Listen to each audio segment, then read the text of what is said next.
Doctor బ్రహ్మర్షి పితామహ పత్రిసారి యొక్క దివ్య చైతన్యంతో కనెక్ట్ అవుతూ జగద్గురైన శ్రీకృష్ణ పరమాత్మ యొక్క శక్తి స్థితి జ్ఞానాలను తీసుకుంటూ భగవద్గీత 3వ అధ్యాయం 6వ శ్లోకం. కర్మేంద్రియాణి సంయమ్య య ఆస్తే మనసా స్మరన్ ఇంద్రియార్థాన్ విమూఢాత్మ మిథ్యాచార స ఉచ్యతే.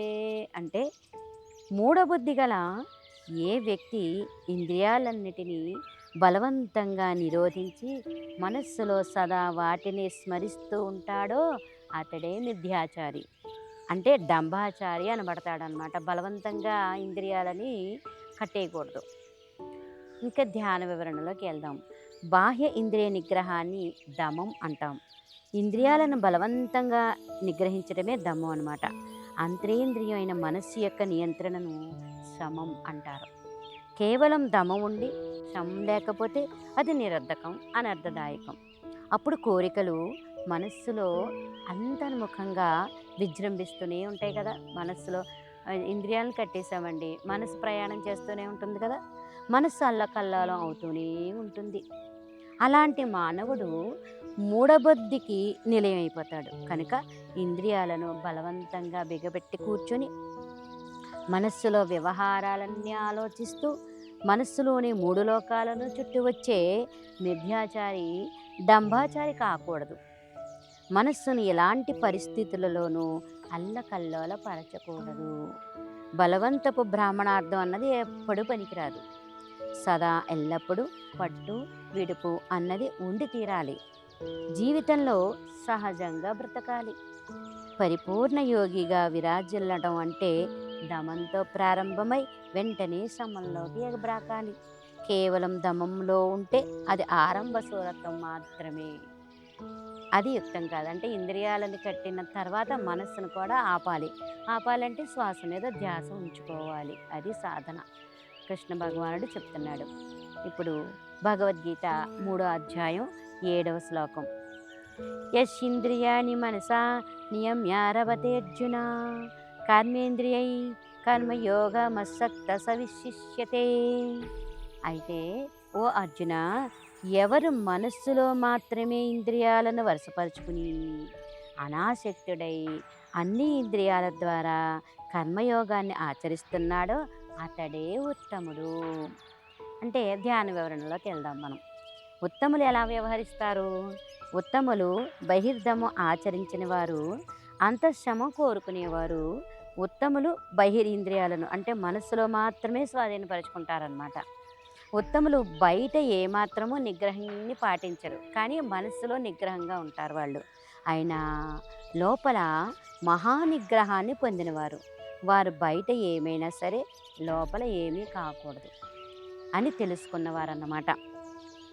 బయట ఎలాంటి కర్మలు ఆచరించినా వాటి ప్రభావం వారి లోపల ఉండదు. బయట ప్రకృతి సహజ సిద్ధమైన కర్మాచరణ, లోపల సంపూర్ణమైన కర్తృత్వ భావన, శూన్యత అన్నమాట. ఇదే నిజమైన కర్మయోగం. ఈ యోగాన్ని సాధన చేయాలని శ్రీకృష్ణ పరమాత్మ మనకి తెలియచేస్తున్నారు. ఇప్పుడు భగవద్గీత 3వ అధ్యాయం 8వ శ్లోకం. నియతం కురు కర్మత్వం కర్మజ్యాయో హ్యకర్మణః శరీరయాత్రాపి చ తేన ప్రసిద్ధేద కర్మణః. అంటే నువ్వు శాస్త్రవిహితమైన కర్తవ్య కర్మలను ఆచరించు. కర్మలను చేయకుండా ఉండడం కన్నా కర్మలు చేయడమే ఉత్తమం. కర్మలు చేయకపోతే నీ శరీర యాత్ర కూడా సిద్ధించదు కదా. ఇంకా ధ్యాన వివరణలోకి వెళ్దాము. జీవితం సజావుగా గడవడానికి గాను చేయవలసిన కర్మలను నియమిత కర్మలు అంటారు. విహిత కర్మలు, కర్తవ్య కర్మలు అంటారు.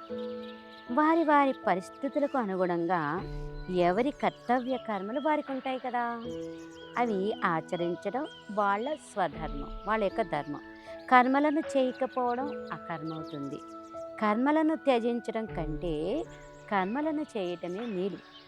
తక్కువ కర్మలు చేయడం కన్నా ఎక్కువ కర్మలు చేయడం అన్నది ఉత్తమం. ఎక్కువ కర్మలు చేయడం కన్నా ఇంకా ఎక్కువ కర్మలు చేయడం అన్నది ఉత్తమోత్తమం.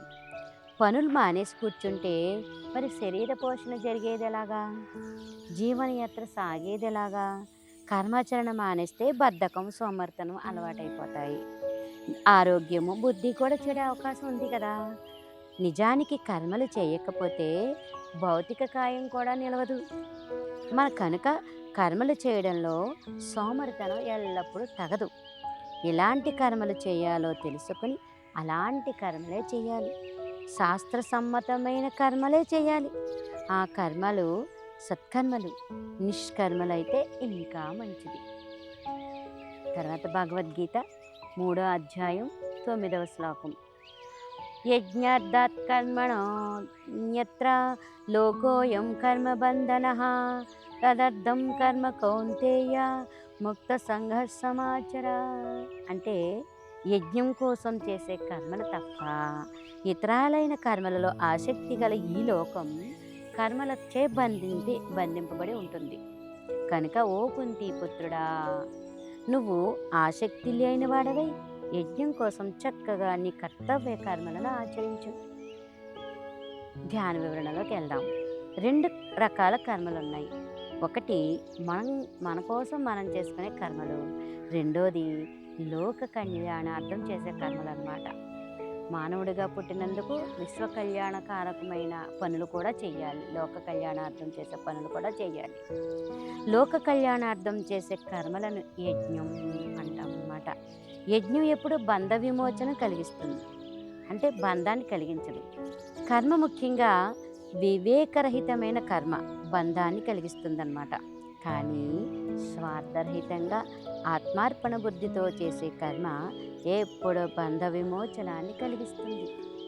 కృష్ణుడి ఆదేశం యజ్ఞాలను మాత్రమే చేపట్టమని, స్వార్థపూరిత కర్మలను మానివేయమని. ఒకవేళ స్వార్థపూరిత కర్మలను చేసిన పూర్తిగా వివేక సహితంగా చేయాలి. అంటే స్వార్థరహిత కర్తవ్య కర్మలనే ఆచరించాలి. నిస్వార్థ ధర్మయుత కర్మలనే చేపట్టాలి.